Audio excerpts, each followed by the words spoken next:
Hello and welcome to the Business Octopus. How you going, Amanda?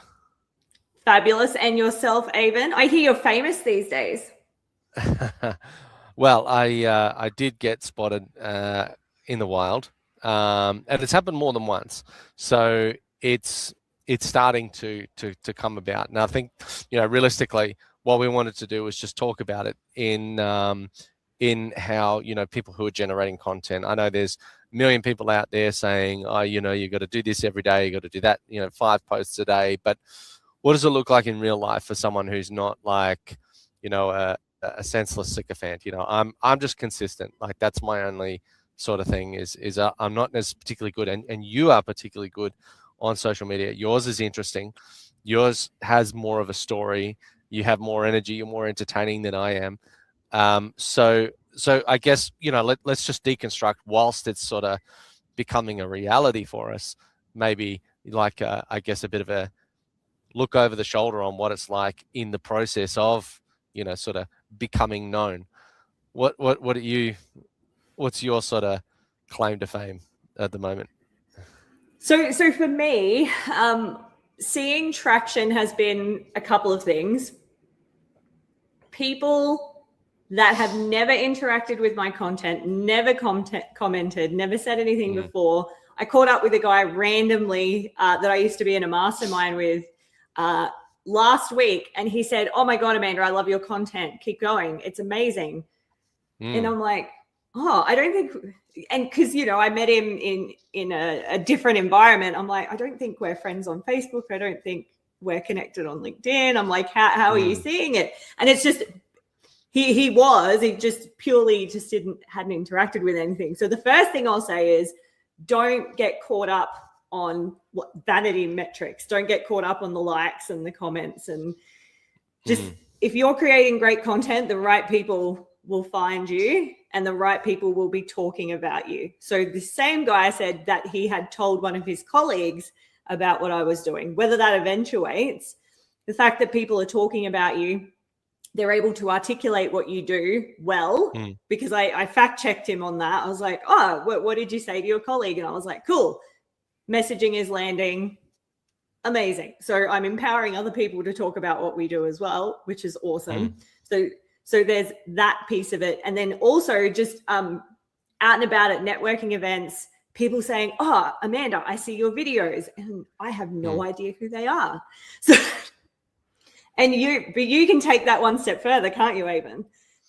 Well, yes and no. I mean, at the end of the day, like you're trying to convince the population, or you're trying to get people to become familiar with you. Like in another episode, we talked about the 7-Eleven 4. Yes. Like I commonly talk about, like our business community, the Relevate community, as like the onion diagram. You got your outside passive observers that are never going to interact with you, but they'll look. And then you've got another step in that might give you a like or a comment, or, like passive engagement. And then you've got active engagement. Some people that, occasionally, there might be occasional in their engagement. I had a comment on my post this morning that was from someone known I've met. I've shook their hand. Actually, he came up to me the first time, and I didn't know who he was. That's happened 3 times. But he's in as like a smaller, like a business community through, being a Zoho partner. He's another Zoho partner. So we're kind of aware of each other, but I've never met him. Wouldn't be able to pick him out in a crowd. And he walks up to me. He's like, I want to shake your hand now before you get too famous and I can't get near you. Mate, that was a bit of a shock to me. But that was good. That was kudos. And then he posted on my I think it was a LinkedIn video this morning. And it was like, I love these, like, because I was doing like horror stories of CRM implementations when stuff goes wrong. And then he's like, I've got a few stories.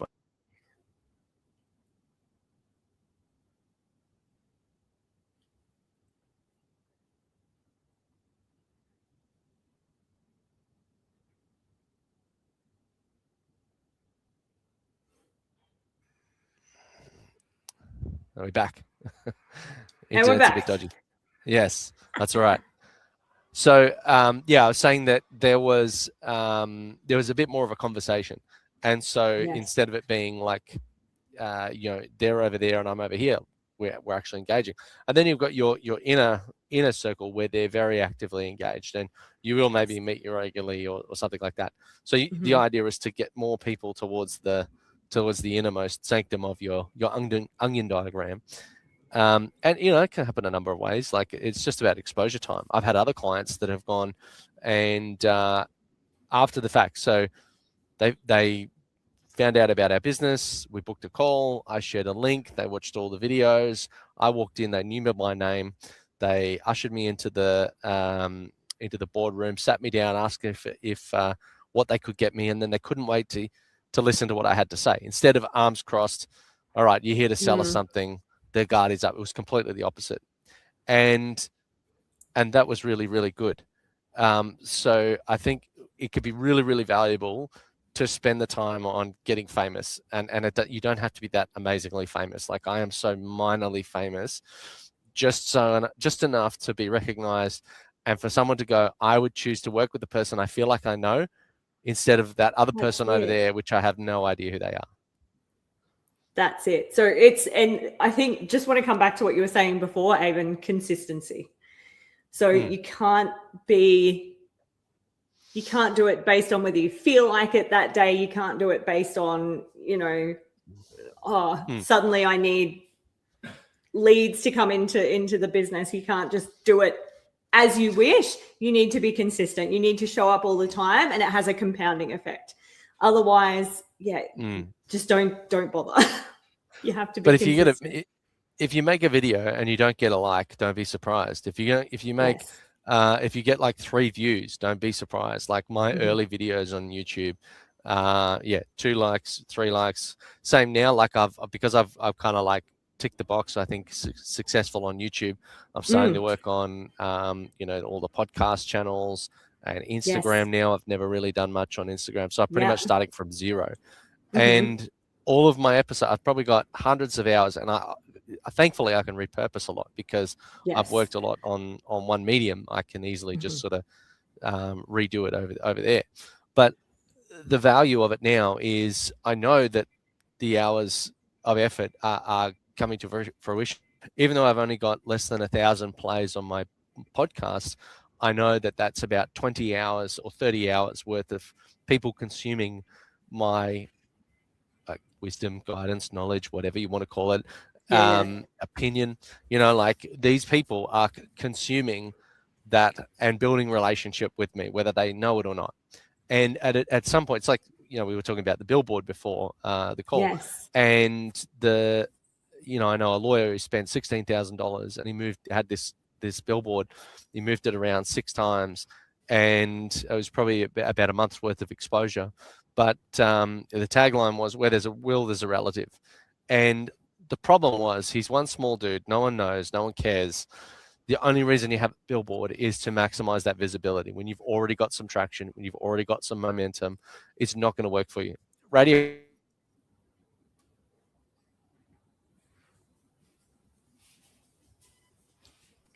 It's not really going to come to fruition for you. So, a lot of times people spend thousands and thousands of dollars on all of this content generation or on all of this stuff, when really, if they just dumb it down and keep it simple, be authentic, and be consistent, you'll get much, much better traction and cut through. Absolutely. Absolutely. Consistency. If nothing else, if you stress about nothing else except being consistent, you will win. There's no way you cannot win. But how many times have, there's all these famous people online, there's was it Alex Hormozi is one. I don't store these people's names in my head. Simon Beard is another one. There are people that can rattle off 100 of them because they sit there religiously watching their videos. But these people have, pumped thousands of dollars or millions of dollars probably into ads. But they've done that because they've probably got a bit of traction at some point, and then now it's starting to work for them. But now they can go for volume. But people have familiarity. They will pull out their credit card.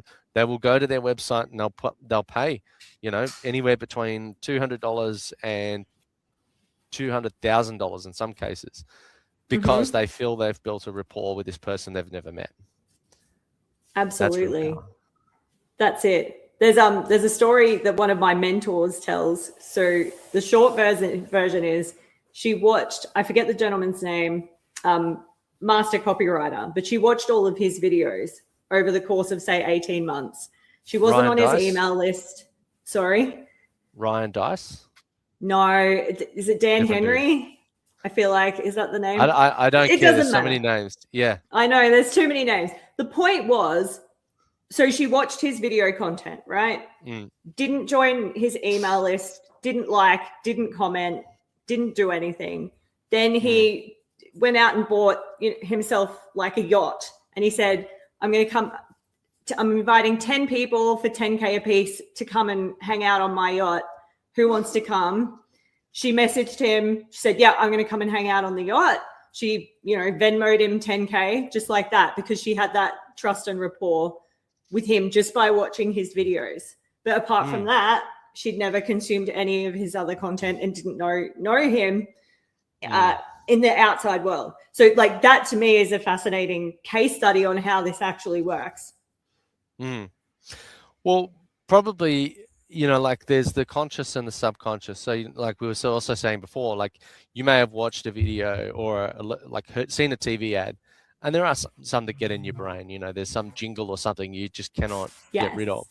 But realistically, it probably took 2 or 3 times before you actually saw it, before it really got in your head, unless you're in some kind of like mode where you're ultra receptive to it. Like right now we're in New Zealand, and like we're funny watching the TV ads because there's a bit of difference there, and they approach things differently, and things that are very normal here, like they're much more sort of humorous and a little bit self-deprecating, and they like to have a little bit more fun on like these ads and things, and so every ad here is like entertaining.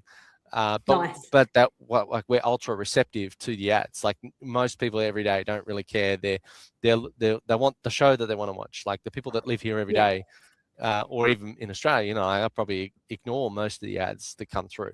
So in order to be attention grabbing, but you would have seen them, right? Like that's what I'm saying with the subconscious. They probably you would have consumed them several times before you go, oh yeah, that makes sense, or that calls out to me. It's just a numbers game. Like you really just gotta keep going. And hey, look, there's a quality game to it too. Like you can spend a lot of time. I don't spend a lot on ads. I probably spend more on ads in the last 6 months than I've spent in the last 6 years.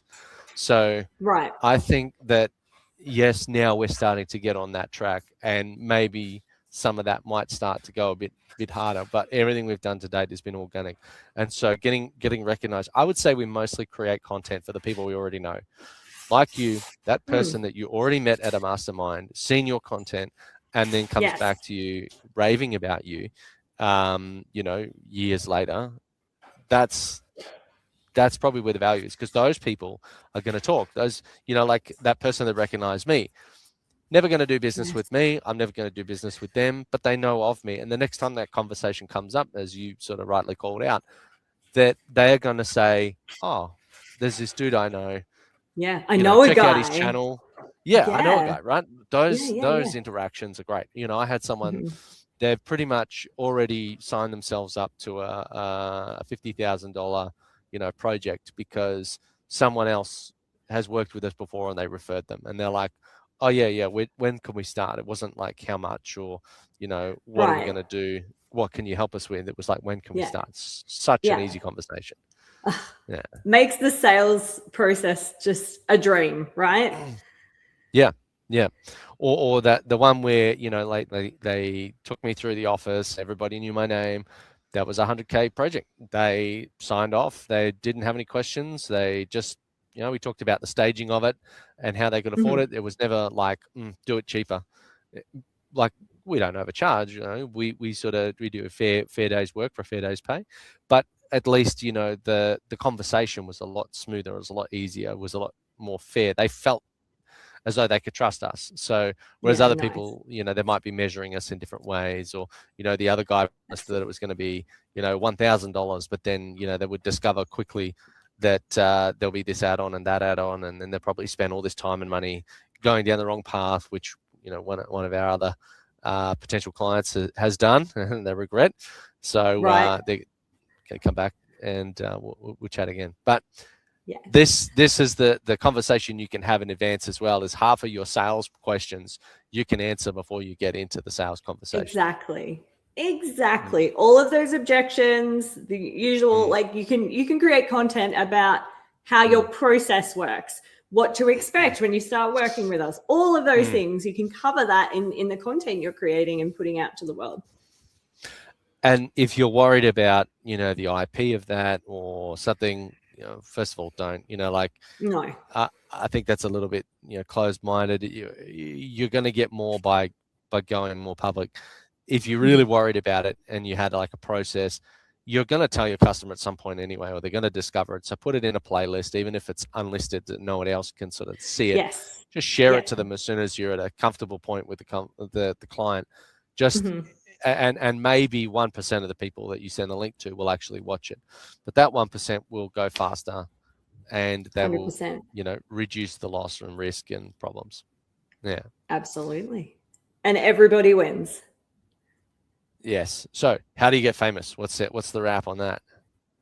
Be consistent.